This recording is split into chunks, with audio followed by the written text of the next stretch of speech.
Aku pernah merasa hidup ini seperti berdiri di atas lantai yang terus bergeser tanpa peringatan. Satu saat aku bisa menari dengan ringan di atasnya, merasa segalanya mungkin. Lalu tiba-tiba, lantainya bergoyang, retak, dan aku terjerembab tanpa tahu kenapa. Rasanya seperti roller coaster yang kita naiki tanpa sabuk pengaman, melaju kencang, lalu terjun bebas, dan kita bahkan tidak diberitahu kapan akan berhenti.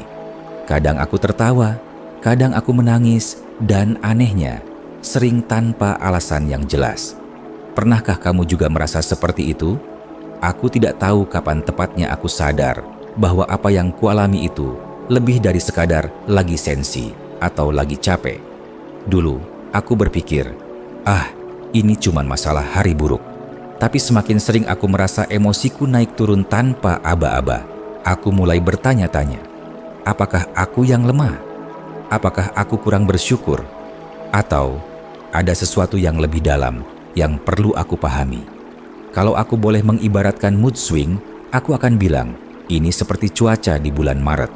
Kadang, langit cerah sekali, kita keluar rumah tanpa payung.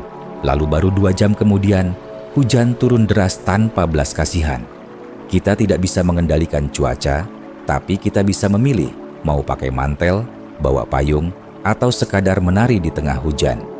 Mood swing pun seperti itu.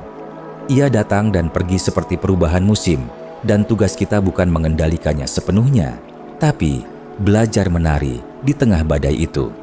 Suatu sore, aku duduk di warung kopi langganan, di sudut ruangan dekat jendela, memandangi jalanan yang basah sehabis hujan. Aku baru saja melewati hari yang kacau. Pagi tadi aku marah tanpa alasan jelas pada seorang teman. Siangnya aku merasa bersalah sampai tidak mau bicara dengan siapapun. Dan malamnya aku menangis sendirian di kamar. Aku lelah, bukan cuma fisik, tapi jiwa. Saat itu aku bertanya dalam hati, kenapa hati ini terasa begitu mudah retak? Dari situ aku mulai membaca, bertanya, mencari tahu. Ternyata dalam psikologi, mood swing sering berkaitan dengan ketidakseimbangan hormon, kelelahan mental, bahkan pola pikir kita yang belum sehat. Ada teori dari psikologi kognitif yang menyebutkan bahwa emosi kita seringkali dipengaruhi oleh cara kita memaknai kejadian, bukan semata-mata oleh kejadian itu sendiri. Ini disebut cognitive appraisal theory. Singkatnya, 2 orang bisa mengalami hal yang sama, tapi merasa sangat berbeda, hanya karena cerita yang mereka bangun di kepala mereka juga berbeda. Aku ingat, ada satu kejadian sederhana. Suatu hari, handphoneku rusak total. Dulu, aku mungkin akan merasa seolah dunia runtuh. Semua chat kerjaan, foto-foto penting, semuanya hilang. Aku bisa saja marah-marah, menyalahkan diri sendiri, menyalahkan tukang servis, menyalahkan semesta. Tapi sore itu, sambil menunggu di bengkel HP, aku memilih mengubah ceritaku. Aku bilang ke diriku, mungkin ini tanda aku perlu rehat dari layar sejenak. Ajaibnya, rasanya jauh lebih ringan. Ternyata benar. Islam juga mengajarkan bahwa hati manusia itu berbolak-balik, dan karena itu kita dianjurkan untuk sering berdoa. Ya muqallibal qulub, tsabbit qalbi ala diinik. Wahai zat yang membolak-balikan hati, teguhkanlah hatiku di atas agamamu. Kalimat itu dalam banget, ya. Karena ternyata bahkan dalam fitrah kita, perubahan emosi itu adalah sesuatu yang alami. Tapi Allah tidak membiarkan kita tersesat dalam badai itu. Dia ajarkan kita untuk memohon keteguhan, untuk meminta pegangan di tengah gelombang perubahan yang kadang tidak bisa kita kendalikan. Aku pun mulai menyadari, mood swing bukan tanda aku gagal menjadi manusia. Bukan tanda aku kurang beriman atau kurang kuat. Justru ia adalah undangan untuk lebih mengenal diriku sendiri, lebih lembut pada hatiku, lebih bersandar pada Allah dalam setiap perubahan rasa. Kalau kita pikir-pikir, hati kita ini mirip sekali dengan lautan. Ada hari-hari ombaknya tenang, menghampar bagai kaca. Ada hari-hari ia mengamuk, memukul-mukul karang. Lautan tidak pernah berhenti bergerak, bahkan di hari paling cerah sekalipun.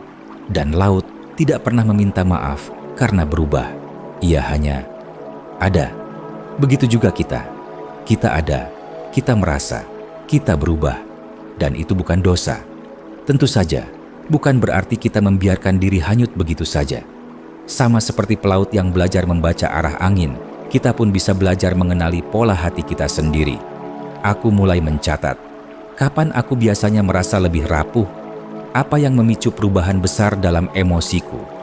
Aku sadar, misalnya, bahwa setiap kali aku kurang tidur, aku lebih mudah tersulut. Atau saat aku terlalu banyak menunda pekerjaan, kecemasan mulai menggerogoti pikiranku dan membuatku mudi tanpa sebab jelas. Ada juga yang lebih halus, rasa lapar. Pernah suatu sore, aku merasa dunia ini jahat sekali. Semua orang terlihat salah di mataku. Aku baru sadar, setelah makan sepiring nasi goreng, aku bisa tertawa-tawa lagi. Hanya karena perut lapar, pikiranku ikut lapar, dan emosiku pun ikut terjun bebas. Psikologi menyebut fenomena ini dengan istilah HALT, hungry, angry, lonely, tired. 4 kondisi dasar yang bisa memperburuk mood swing. Ketika kita lapar, marah, kesepian, atau lelah, kita menjadi lebih rentan terhadap perubahan emosi yang ekstrem. Aku mulai menerapkan ini pelan-pelan. Saat aku merasa emosiku bergolak, aku bertanya dulu pada diriku, apa aku lapar? Apa aku sedang marah tapi belum selesai diproses? Apa aku kesepian? Apa aku terlalu lelah? Kadang, solusi sederhana seperti makan, istirahat, atau ngobrol sebentar dengan teman bisa membuat badai itu reda sebelum sempat menjadi badai besar. Aku juga belajar bahwa menerima mood swing bukan berarti menyerah pada emosi, tapi seperti mendayung di sungai yang berarus deras, kita tetap memegang kendali dayung, tapi tidak melawan air secara membabi buta. Kita belajar menyesuaikan irama, mengikuti arus saat perlu, dan mendayung kuat saat saatnya tiba. Dalam Islam, kita diajarkan keseimbangan antara ikhtiar dan tawakal. Kita berusaha mengenali diri, merawat jiwa, menjaga tubuh, tapi kita juga berserah kepada Allah, yakin bahwa setiap perubahan emosi yang kita alami pun tidak lepas dari kasih sayangnya. Bahkan saat hati terasa gelap, itu pun bagian dari perjalanan kembali kepadanya. Mungkin kita terlalu sering merasa bersalah atas apa yang kita rasakan. Padahal perasaan itu sendiri adalah anugerah. Bukankah rasa sedih mengajarkan kita tentang butuhnya manusia pada cinta? Bukankah rasa marah menunjukkan betapa dalamnya kita peduli? Bukankah rasa bahagia membuat kita bersyukur tanpa batas? Dan rasa takut membuat kita bersujud lebih rendah, lebih dekat kepadanya. Suatu malam, setelah melewati hari yang emosinya naik turun, seperti jungkat-jungkit rusak, aku menutup mataku dan membisikkan dalam doa, "Ya Allah, aku hanya manusia biasa. Ajari aku untuk bersabar dengan hatiku sendiri." Dan anehnya, dengan berdoa itu saja, rasanya seperti ada ruang kosong di dadaku yang perlahan dipenuhi cahaya. Bukan karena masalahnya selesai, bukan karena emosinya langsung stabil, tapi karena aku berhenti berperang dengan diriku sendiri. Aku tidak tahu apakah kamu juga pernah merasa begitu, berperang dengan hatimu sendiri. Tapi, kalau iya, aku ingin kamu tahu, kamu tidak sendiri.